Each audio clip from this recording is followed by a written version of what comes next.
at its core, the subconscious motivations of Trumpism is the fear of the black planet, a backlash to the black president, that they were actually traumatized by having to look up for 8 years at a black man as their leader. And that if we're really looking, I mean, we're going to see the Civil War talk escalate now that Kamala Harris is the nominee, like that guy in Ohio, you know, because what is it about their presidency policy-wise that would dictate a civil war? Like what policy issues are so important that they believe they need to kind of start fighting everybody? There are no policies. It's actually a cultural wound. And that cultural wound is piercing, exactly. It's piercing their white fragility, that this is a white Christian nation. It's not a coincidence, right, that this is all happening in the shadow of the first black president. I mean, I always say, like, they went from kind of using democracy as propaganda to literally invade countries and kill 500,000 civilians in Iraq. We're spreading democracy.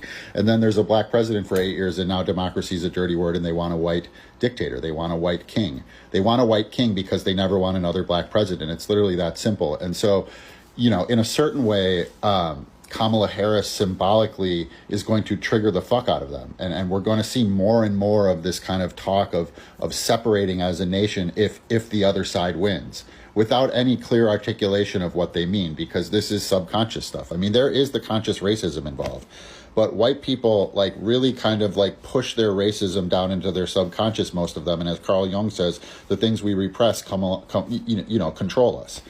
And so, you know, I go back to kind of Lee Atwater and the Reagan Revolution and Lee Atwater's quote and the kind of fusing of racist feelings with economic rhetoric, right, where they're talking economics and they're feeling racism because they don't feel that they can outright say the racist things anymore. Now, you know, Trumpism has kind of unleashed racist rhetoric back into the mainstream in a major way. But I think we're going to see an escalation of the talks of civil war because there is a black woman at the head of the Democratic ticket. And there's going to be, I mean, there already is all of the coded language. I mean, DEI is basically the new N-word. You know, we can see what they're doing, but it's really kind of, I don't want to say dangerous, but I mean, if Kamala Harris becomes president, it's going to trigger them again. And they're in a state of mind where they will become very violent. And that's actually why it's imperative we win, or she wins, is because they're going to be violent either way. And we want them to be violent against the United States government, not with the United States government's consent and kind of enabling and actual helping, you know, through the cops, through all of these mechanisms that are just kind of like waiting on the sidelines for Trumpism to take over the federal government. And so you're totally right. I'm totally in agreement with that. I've been saying that for years, that this is all about the fear of a black planet. And, you know, like the civil rights era in the 60s and 70s was about like getting more people, you know, getting black people specifically the right to vote and getting more people into the political process.